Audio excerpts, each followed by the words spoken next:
Good morning, students. In the last class, we have discussed different types of infectious diseases based on the means of their spread. Now, let us discuss organ-specific and tissue-specific disease manifestations.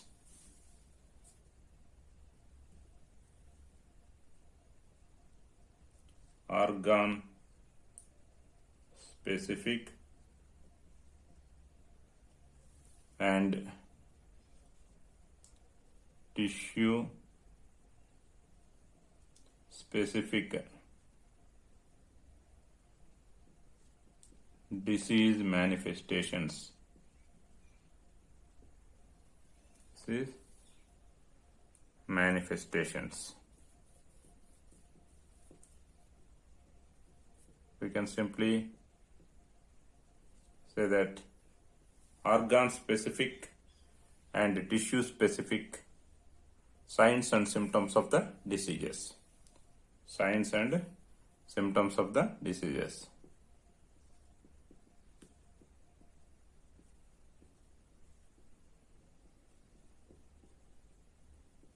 Right.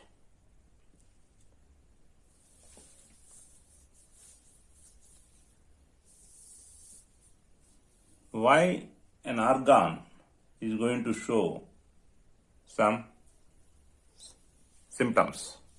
Why a tissue is going to show the symptoms? If an organ or a tissue,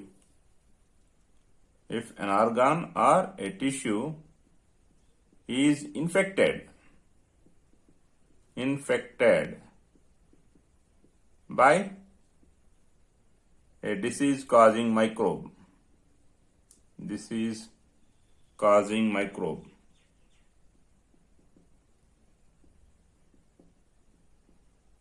That means the disease causing microbe, it is staying, and it stays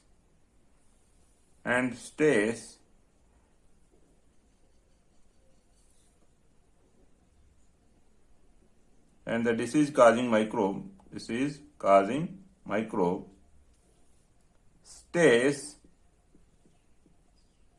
in the tissue, or organ.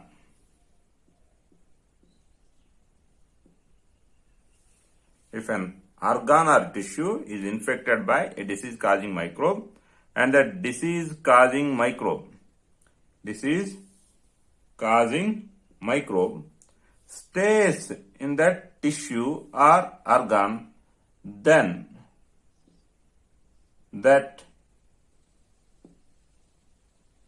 infected tissue or organ, it starts exhibiting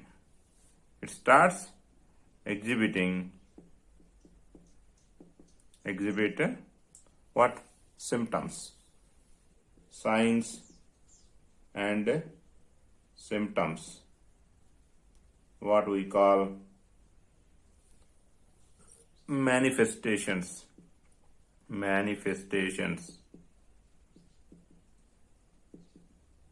of disease. Right? So, if an organ or tissue is infected by a disease causing microbe, and the disease causing microbe stays in that tissue or organ, then that infected tissue or organ starts exhibiting what? Signs and symptoms or manifestations of disease. Do all infectious agents infect all organs of the body, or do all infectious agents infect only one organ of the body? Both are wrong. All infectious agents do not infect all organs of the body, or all infectious agents do not infect only one organ of the body. Then what that it decides in which tissue or in which organ the disease causing microbe enters.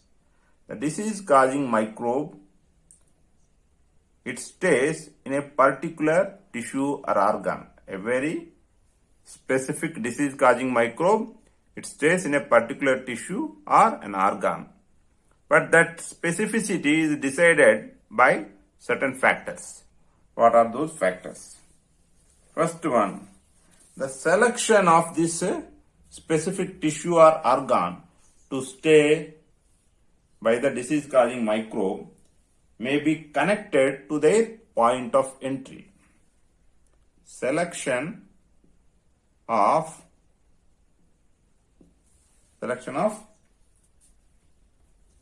the organ or tissue may be decided by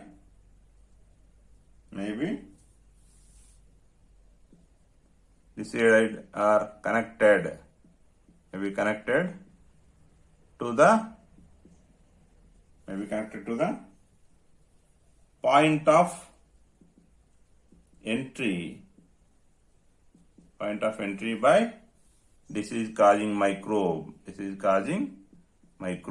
DCM means not van, disease causing microbe, right? For example,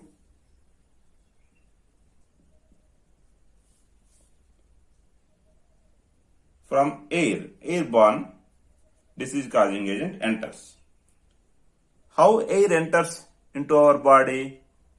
Air enters through nose.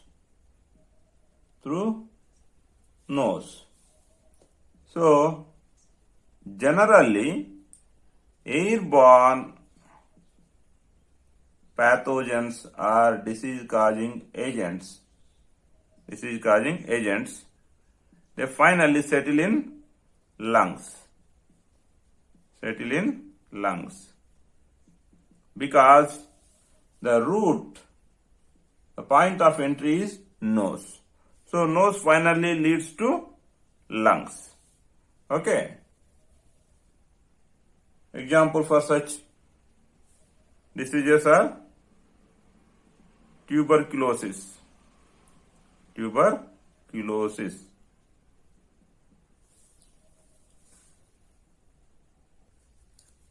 Some disease causing agents, they enter through mouth, and mouth leads to oral cavity and finally alimentary canal or gut. So they settle in gut. They finally go to alimentary canal or gut. Example for such disease causing agent is typhoid causing bacterium. Okay, Salmonella typhi. It is the typhoid causing bacterium. It finally settles in gut or alimentary canal. Alimentary canal means your long food pipe that extends from mouth to anus. This is entirely alimentary canal. Right? And it may go to from mouth, this alimentary canal at the small intestine.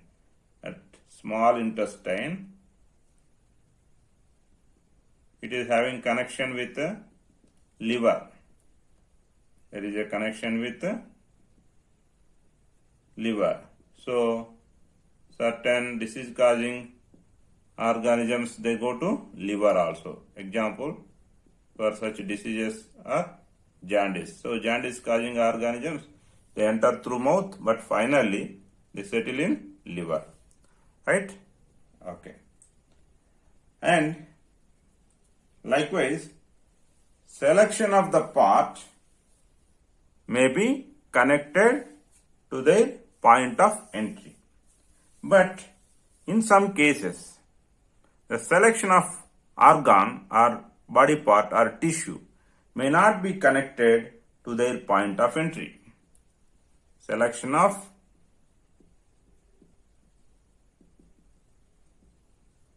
organ or part or tissue. Selection of organ or part or tissue may not be connected to the point of entry by disease causing organisms.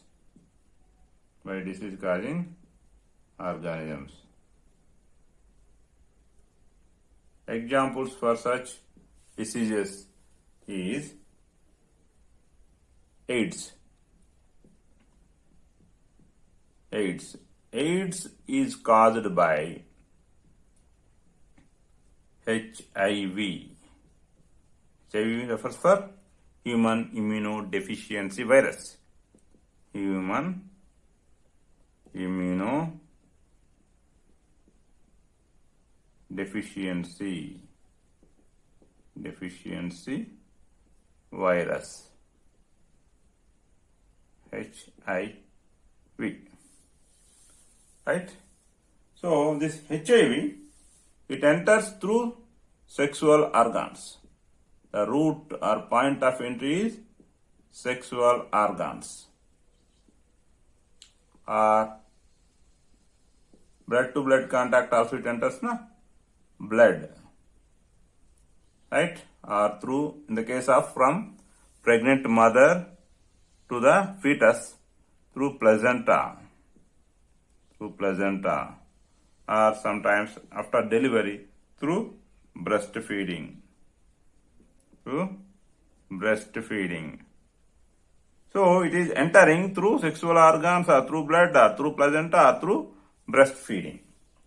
But finally, where is it settling? It spreads to all lymph nodes in body. Special parts called lymph nodes are present. Regarding this, in higher classes you learn what they are. And these lymph nodes are meant for providing us immunity. Right? Immune system is located in the lymph nodes. So, this HIV virus, it goes and settles in the lymph nodes across all parts of the body.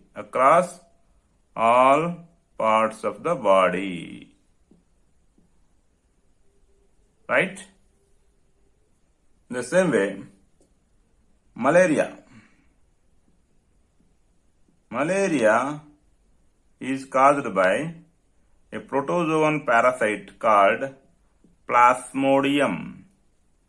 Malaria is caused by a protozoan parasite called Plasmodium. How it enters into our body? Through mosquito bite.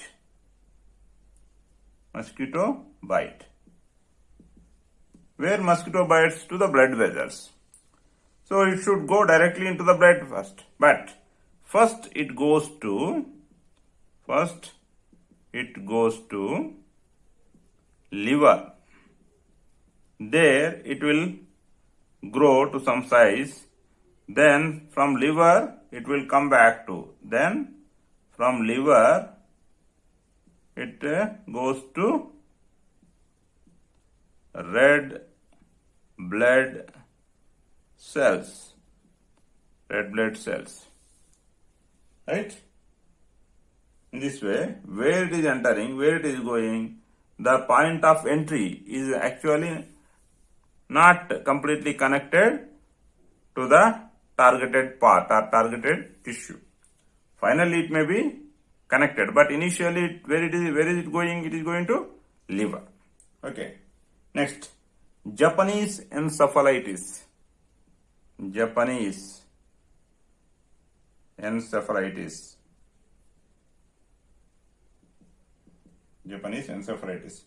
It is also called brain fever.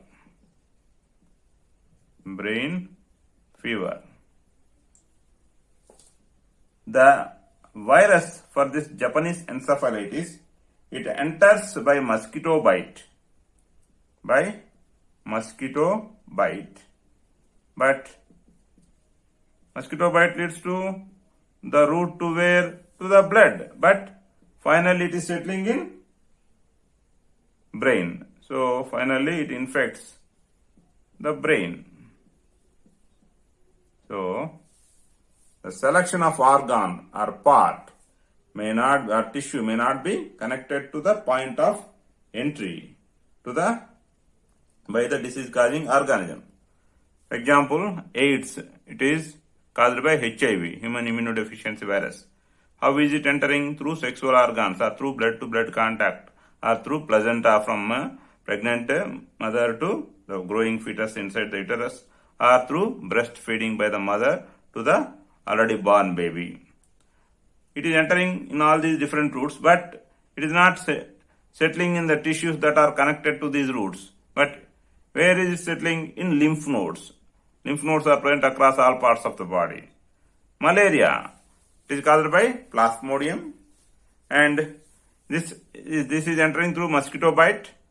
It should settle directly in the blood as per the point of entry. But where is it going first? It is going to liver. Then from liver to red blood cells, finally it is coming and settling. Japanese encephalitis, it is caused by a virus. This Japanese encephalitis is also called brain fever. This Japanese encephalitis virus, it is entering into the body by mosquito bite. So according to the point of entry, this virus must settle in the blood. But where is it infecting? It is infecting the brain and causing the brain fever. So we have understood that how the tissue or organ is infected by the disease causing microbe. And signs and symptoms of a disease. Signs and symptoms of a disease are dependent on the targeted tissue or the infected organ by the infectious microbe. Signs and symptoms of the disease by the disease causing microbes are of two types: tissue specific effects and common effects.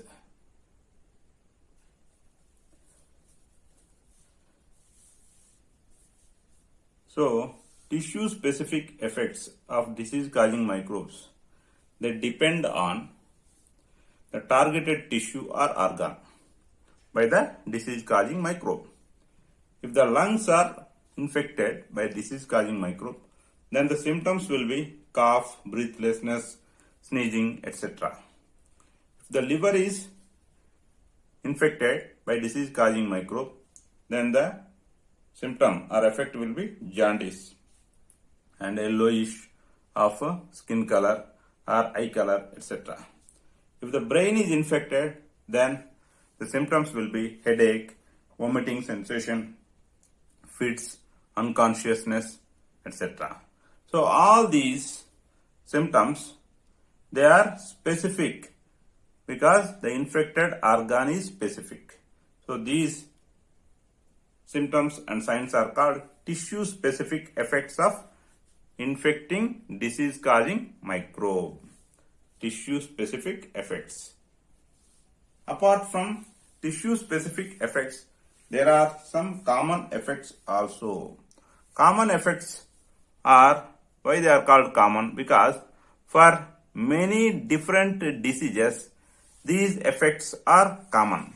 Means by the common effects, we cannot diagnose what actually the disease is. But these effects are seen in many diseases as common symptoms. So common effects of different diseases. Common effects of different diseases. What are they? They are like swelling, pain, fever, etc. These common effects, they are dependent on activated immune system's response to infection. If there is an infection, the immune system will be getting activated. This activated immune system, it elicits some response towards the infection. Activated immune system response cause these symptoms and signs. Activated immune response cause these symptoms and signs. First one, inflammation. What is inflammation? Inflammation. When an infectious microbe enters a particular part or tissue, immune system, it recruits many immune cells to that particular infected part to kill off the disease causing microbes. So when the immune cells are recruited to the infected area, that area will be getting swollen. That swelling is known as inflammation. So this swelling, this inflammation leads to swelling, and there some pain will be there, and our body temperature also rises. That is what known as fever. So fever, pain, swelling, all these are common effects in many diseases. And other tissue specificity of infection leads to very general seeming effects also. What is this general seeming effects? And where we will see all these things, and what is the reason for the effects of HIV, and principles of treatment, all those things we will learn in the next class. Thank you.